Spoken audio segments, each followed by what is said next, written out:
of it, but you took insulin to cram it into your body sort of just blows up with way too much sugar. And then every part of your anatomy just rot. Insulin blocks lipolysis. In other words, if your insulin level is high, it's almost impossible to burn body fat because you want to get to the fat storage. And the best way to access your fat storage is if insulin level is very low.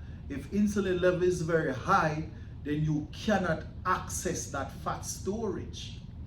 Type 2 diabetes is a really misunderstood disease by the doctor. Hey guys, Kevin here. Welcome back to this channel. Welcome back to this channel. Welcome back to this channel on Things to Say with Kevin J. And today I just want to share a little light on the type 2 diabetes. It's an epidemic. It's a pandemic because millions and millions of people all over the world has been living with type 2 diabetes. If you're watching this video, you know someone that is dealing with type 2 diabetes, or you probably know someone or a loved one that has lost their life as a result of type 2 diabetes. And what I really want to share is that we know type 2 diabetes is commonly treated with insulin, insulin and metformin. But one of the things we know also that type 2 diabetes is a reversible disease, and it's more of a lifestyle disease. Yes, you have genetics that plays a part in it, but more so we know that type 2 diabetes is a lifestyle disease, more of a lifestyle disease. And the number one culprit or the common denominator we have with the type 2 diabetes is the excess of sugar, which in return spike our insulin levels very high, and we end up with hyperinsulinemia or high insulin. And once insulin is high, it creates an overflow problem. Because remember, when we eat, insulin goes up, and its job is to take that blood sugar, take that glucose, and try to put it into the cells, right? Because if that don't happen, then that high sugar, it can be very toxic to even our brain, not good. So insulin is doing its job. But also insulin is an anabolic hormone, means it stores up stuff, right? And the excess sugar from the refined carbohydrates and the sugar and those sort of stuff, the body is going to store that excess calories in the form of body fat. Let me say that again. When we eat, insulin spikes, right? Yeah, it spikes. That's what it's supposed to do. That's a physiological response. That's a normal response. But also insulin is an anabolic hormone, meaning it stores up stuff, right? So once we eat that excess sugar and refined carbohydrates and eating right around the clock, once the insulin is released via the pancreas, right, it takes that excess sugar and our glucose and put it into the cells. Oftentimes, over a period of time of doing this, that poor eating, that bad eating habit of eating the wrong foods, because it's an anabolic hormone, it stores stuff, right? And this is a normal physiological response. It stores stuff. And because it stores stuff, we end up with excess weight, especially around the waist. All right. So now we end up with high insulinemia, meaning insulin is very high. And remember, insulin blocks lipolysis. In other words, if your insulin level is high, it's almost impossible to burn body fat because you want to get to the fat storage. And the best way to access your fat storage is if insulin level is very low. If insulin level is very high, then you cannot access that fat storage. Because this is true. This is just physiology. Now, once the insulin is high and the constant spiking of that insulin, the body become what we call, or the cell become resistant to the insulin. So you hear the term insulin resistant. In other words, the cell is not responding to the insulin because there's an overflow of hyperinsulinemia taking place. Too much insulin. Okay. And as a result of that, we gain weight. And end up with high A1C. Now, modern medicine treats type 2 diabetes with insulin. Because remember, there's in the first place, we have a high insulin level, the type 2 diabetes. So, to treat a high insulin problem with insulin may not be the best decision. Because, as Dr. Jason Fung says, it's like treating an alcoholic with alcohol. It's like treating an alcoholic with alcohol. So, the best way to treat this is not giving more insulin. Because if the problem is high insulinemia, then you don't want to give more insulin, right? And the sugar, this is also, because when you give insulin, what you're doing is you're treating the sugar, you're treating the symptom. And the sugar is a symptom of the high insulin.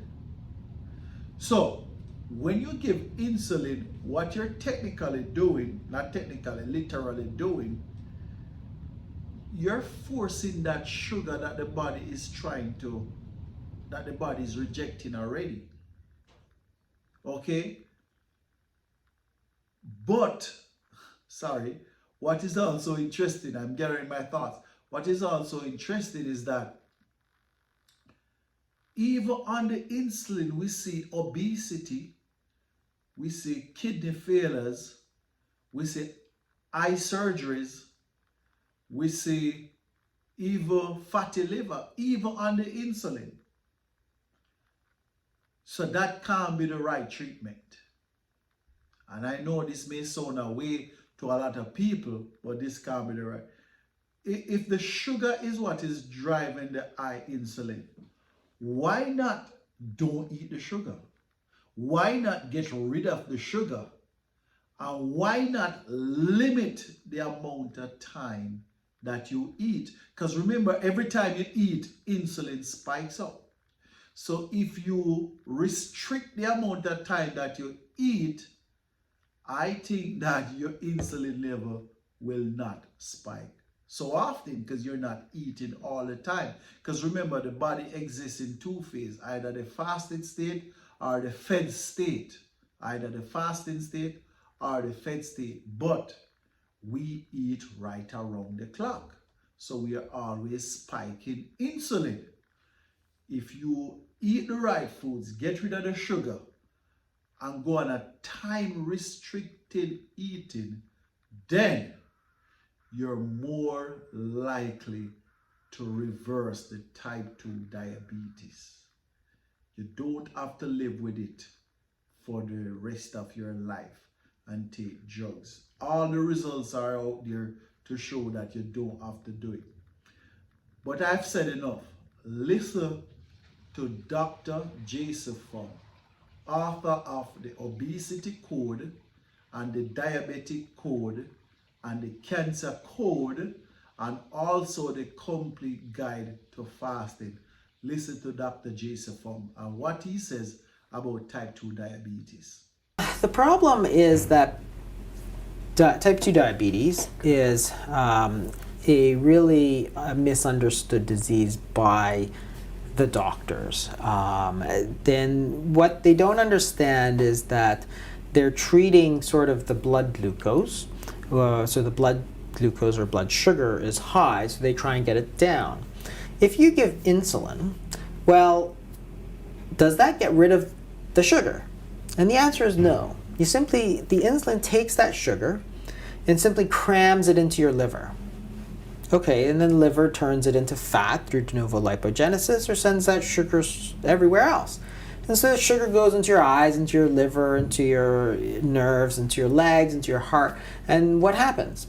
Well, what happens over decades is that as you keep cramming the sugar from that blood, you had excess sugar in the blood, you never got rid of it, but you took insulin to cram it into your body sort of just blows up with way too much sugar.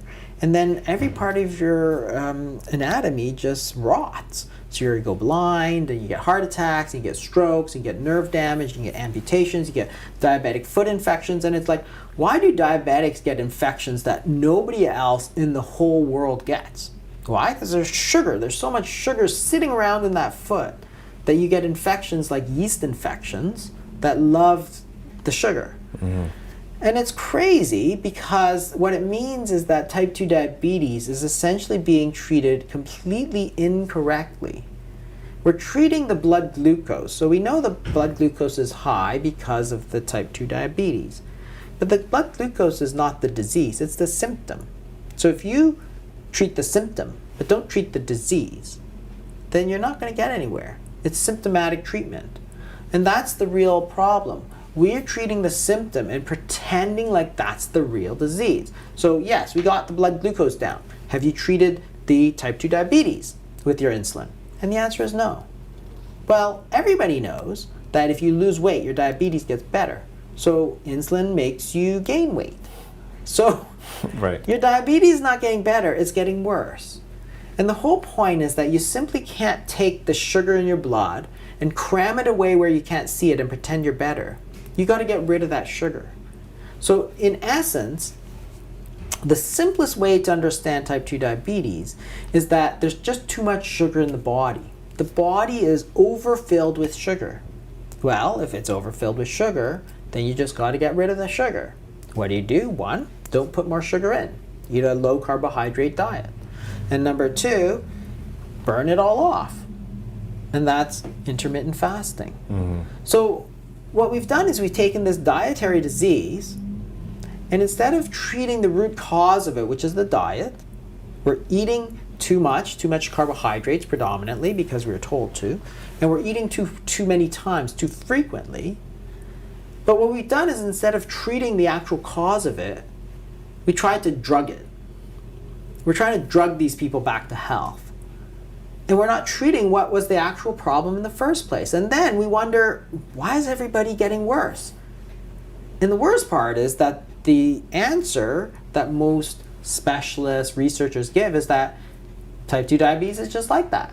It's a chronic and progressive disease. It's like, no. It's chronic and progressive because you treated it completely wrong. The disease is actually reversed. Excellent point. So, in the end, guys, get the right information, get the correct information. You don't have to live with type 2 diabetes. Your family, your friends, your loved ones don't have to be living with this reversible disease. Until then, please remember to like, share, comment, subscribe. Give your thoughts, give your feedback on this video. Until then, God bless. It's Kevin on Things to Say with Kevin J. Bye-bye.